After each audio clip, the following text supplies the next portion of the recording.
আমার বাবাজিরা, হালিমাতুস সাদিয়া রাদিয়াল্লাহু তাআলা আনহা নবীজির কাছে আসে। নবীজি মসজিদের নববীতে বসা। আল্লাহর নবী দাঁড়ায় গেলেন। সাহাবীরা অবলোকন দৃষ্টিতে তাকায়, কেন নবীজি মহিলার জন্য দাঁড়ায় যায়?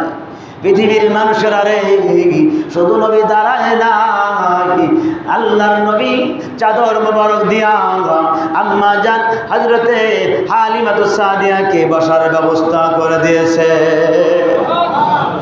সাহাবীরা বললেন, নবী গো, ও নবী, এই বৃদ্ধ মহিলার জন্য আপনি দাঁড়ায়া গেলেন।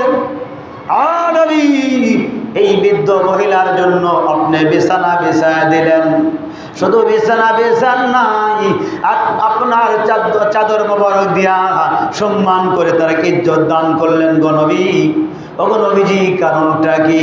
আল্লাহ নবী বলেন, সাহাবীরা রে, এ তো আমার দুধমা হযরতে হালিমাতুস সাদিয়া রাদিয়াল্লাহু তাআলা আনহা।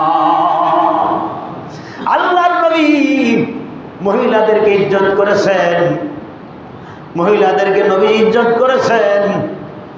আমরা কেন মহিলাদেরকে বেইজ্জতি করব? হতে পারে না। আমরাও তো মহিলাদেরকে ইজ্জত করি, আমরাও তো মহিলাদেরকে সম্মান করি।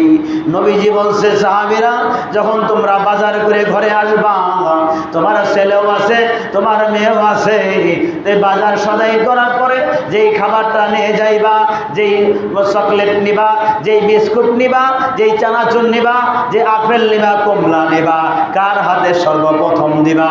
সর্বপ্রথম তুমি তোমার মেয়ের হাতে, তোমার কন্যার হাতে তুলে দাও। নবীজি মেয়েদেরকে ভালোবাসতে কত তাগিদ করছে।